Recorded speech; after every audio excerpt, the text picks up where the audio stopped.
Bonjour, dans cette vidéo, nous allons parler de la norme BPMN pour Business Process Model and Notation.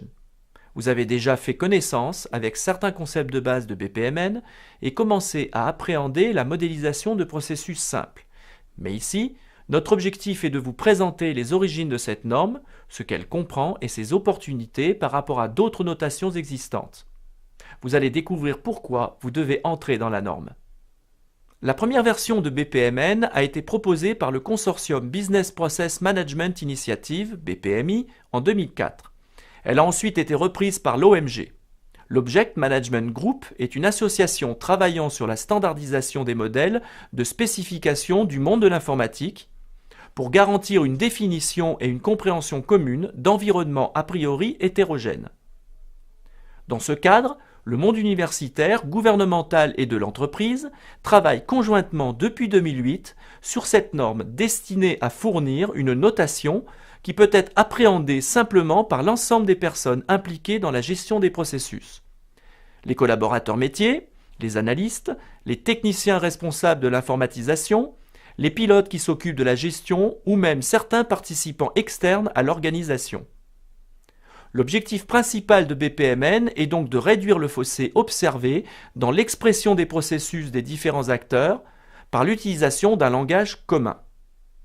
Le deuxième objectif, plus technique celui-ci, est de proposer un ensemble de modèles pour favoriser le passage de la modélisation ou la conception des processus vers l'implémentation et l'exécution. Nous reviendrons plus loin sur ce dernier point. BPMN est une norme vivante qui évolue grâce à une communauté active. Dans ce cours, nous utilisons les spécifications de la version majeure 2 de la norme sortie en 2011, et plus précisément la version 2.0.1 de 2013. Vous l'aurez compris, BPMN s'adresse à tous ceux qui s'intéressent à la compréhension et à l'optimisation des processus métiers. Les consultants et auditeurs en stratégie d'entreprise, les analystes métiers ou de processus, les concepteurs de processus métiers, les architectes ou urbanistes de systèmes d'information et également tous les managers intermédiaires et supérieurs. Nous donnerons dans une autre vidéo des exemples concrets d'application de BPMN pour différentes situations métiers. Mais au-delà de l'intérêt, tout le monde dans l'entreprise peut être impacté par un management par processus et l'utilisation de la norme BPMN, car que l'on soit consultant, manager, décideur, responsable ou simple exécutant, nous sommes tous concernés par les processus dans une entreprise. Et pour cause, dans une organisation, le BPM intervient à plusieurs niveaux. Au niveau métier, afin de définir comment on travaille dans une organisation. Au niveau technique, pour une transposition du niveau métier dans le système informatique de l'entreprise. C'est ce qu'on appelle une approche top-down avec une hiérarchie de vues de plus en plus détaillée. Au niveau métier, on distingue également différents niveaux de processus. Les processus stratégiques définissent de façon macroscopique les différents processus métiers d'une organisation.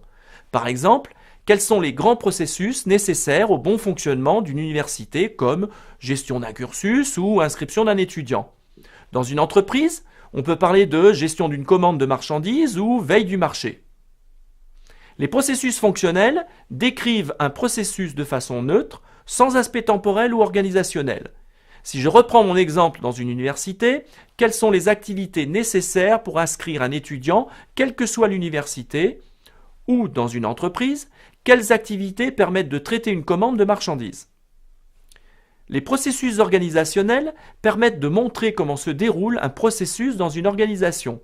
Par exemple, comment se déroule l'inscription d'un étudiant à l'université Jean Moulin Lyon 3, qui a son organigramme et ses ressources propres différentes d'une autre université, ce qui a de grandes chances de rendre unique ce processus organisationnel. Ces différents sous-niveaux métiers permettent de modéliser avec un niveau de précision croissant les différents processus de l'entreprise. BPMN peut être utilisé dans chacun des cas. Certains d'entre vous peuvent être intéressés par le niveau technique. On rentre ici dans le domaine de l'informatique. Même si ce n'est pas l'objet de ce cours introductif et que seuls les modèles organisationnels et stratégiques seront abordés dans la suite de ce cours, nous allons quand même en dire quelques mots.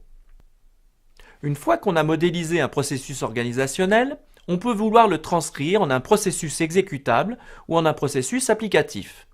Un moteur permet alors d'implémenter entièrement le processus ou de faire l'interface avec le système d'information de l'organisation. Les spécifications de l'OMG permettent de traduire le formalisme BPMN dans le langage BPEL, Business Process Execution Language, dérivé du XML, interprété par les moteurs de processus ou moteurs de workflow. Cela peut servir dans le cadre de la mise en œuvre d'une gestion électronique documentaire, par exemple, pour gérer les flux. Voilà pour ce petit aparté, continuons. Mais pourquoi utiliser la norme BPMN plutôt qu'une autre ? Les entreprises n'ont en effet pas attendu 2004 pour modéliser leurs processus et d'autres notations avant BPMN ont été proposées pour concevoir les processus métiers d'une organisation. On parle souvent des diagrammes de flux ou encore des diagrammes d'activité du langage UML.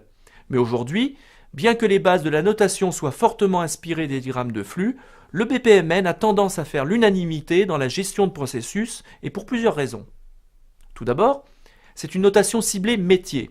Elle est particulièrement efficace pour exprimer les métiers d'une organisation, que ce soit au niveau stratégique, fonctionnel ou technique, parce qu'elle a dès le départ été conçue pour cela. Ensuite, c'est une norme internationale. Elle est standard et neutre. Elle n'appartient à aucun grand acteur du marché et n'est pas spécialisée pour un secteur donné. L'OMG garantit cette indépendance.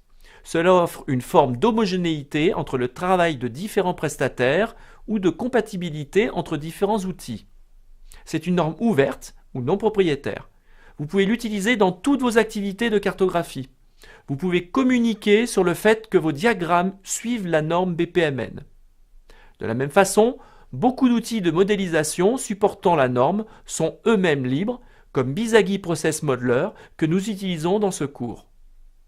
Et n'oublions pas les deux objectifs initiaux de l'OMG. BPMN est un langage commun accessible, simple à comprendre, qui homogénéise les représentations des différents acteurs. Il propose également des spécifications standards pour favoriser l'implémentation et l'exécution des processus métiers, le passage de l'un à l'autre étant beaucoup plus compliqué sans un langage formalisé. C'est donc une norme vivante dont les spécifications continuent d'évoluer pour répondre à de plus en plus de besoins métiers. Le groupe de travail de l'OMG est très actif. Son utilisation est en forte croissance. La communauté autour de BPMN devient très influente. Le nombre de publications sur la toile est en forte expansion, ainsi que les livres, même s'ils sont très souvent en anglais. On remarque aussi que le nombre de prestataires de services et d'éditeurs de solutions BPMN ne cesse d'augmenter. Il existe des alternatives à BPMN, mais aucune ne fait actuellement l'objet d'un tel consensus au niveau métier comme au niveau technique.